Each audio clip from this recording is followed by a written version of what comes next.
আবারও বিশ্ব রাজনীতির কেন্দ্রবিন্দুতে আর্কটিকের বিশাল বরফভূমি গ্রিনল্যান্ড। ডেনমার্কের এই স্বায়ত্তশাসিত অঞ্চলে একটি অত্যাধুনিক হাসপাতাল জাহাজ পাঠানোর ঘোষণা দিয়েছেন মার্কিন প্রেসিডেন্ট ডোনাল্ড ট্রাম্প।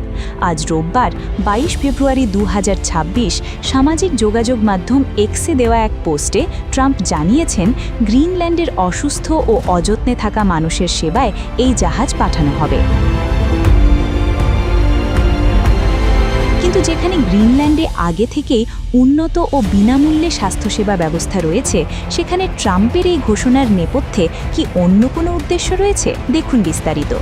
মার্কিন প্রেসিডেন্টের এই ঘোষণার পর কূটনীতিক মহলে শুরু হয়েছে চুলচেরা বিশ্লেষণ। কারণ 2019 সালে গ্রিনল্যান্ড দ্বীপটি অধিগ্রহণের আগ্রহ প্রকাশ করে ডেনমার্কের সঙ্গে বড় ধরনের কূটনীতিক বিরোধে জড়িয়েছিলেন ট্রাম্প।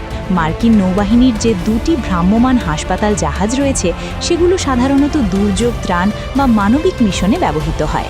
2020 সালে নিউ ইয়র্ক সিটিতে কোভিড-19 প্রাদুর্ভাবের সময়ও USNS কমফোর্ট মোতায়েন করা হয়েছিল।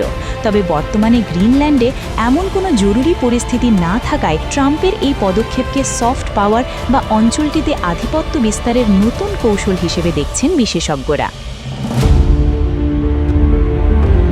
বিশাল খনিজ সম্পদ এবং কৌশলগত অবস্থানের কারণে গ্রিনল্যান্ডের উপর দীর্ঘদিনের নজর যুক্তরাষ্ট্রের। ট্রাম্পের এই মানবিক সাহায্যের আড়ালে কি গ্রিনল্যান্ডকে ডেনমার্কের থেকে আলাদা করার কোনো পরিকল্পনা রয়েছে? ডেনমার্ক বা গ্রিনল্যান্ড কর্তৃপক্ষ এখনও এই ঘোষণার আনুষ্ঠানিক প্রতিক্রিয়া জানায়নি। তবে ট্রাম্পের এই টুইট আবারও আর্কটিক অঞ্চলে ভূ রাজনৈতিক উত্তেজনা বাড়িয়ে দিয়েছে।